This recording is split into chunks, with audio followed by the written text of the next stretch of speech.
ଚିକିତ୍ସା ପାଇଁ ଔଷଧ ଦୋକାନର ଗୋଡ଼ ଧରିଲା ଅସୁସ୍ଥ ମାଙ୍କଡ଼। ଆଜିର ବିଜ୍ଞାନ ଯୁଗରେ ପଶୁପକ୍ଷୀମାନେ ମଧ୍ୟ ସବୁକିଛି ଜାଣି ନିଜେ ଜାଣିପାରନ୍ତି, ଯାହାର ଏକ ଜ୍ୱଳନ୍ତ ଉଦାହରଣ ଦେଖିବାକୁ ମିଳିଛି ମୟୂରଭଞ୍ଜ ଜିଲ୍ଲା ମୋରଡ଼ା ବ୍ଲକ ଅଧୀନ 12 ମାଇଲରେ।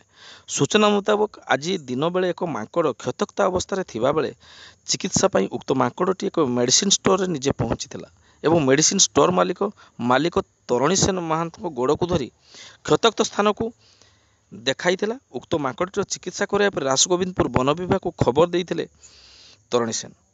ଖବର ପାଇ ବନ ବିଭାଗ କର୍ମଚାରୀ ଘଟଣାସ୍ଥଳରେ ପହଞ୍ଚି ରେଞ୍ଜର କାର୍ଯ୍ୟାଳୟକୁ ନେଇଥିଲେ। ତେବେ ସେଠାରୁ ମାଙ୍କଡ଼ଟି ପଳାଇ ଯାଇ ଝାଟିଗଡ଼ା ଗ୍ରାମକୁ ଯାଇଥିଲା। ସେଠାରେ ପୁଣି ଗ୍ରାମବାସୀ ବିଭୁଦତ୍ତ ବେହେରା, ବାବୁ ବେହେରା, ସୁଜିତ ବେହେରା, ସାଗର ବେହେରା ଉକ୍ତ ମାଙ୍କଡ଼ଟିର ଚିକିତ୍ସା କରାଇଥିଲେ।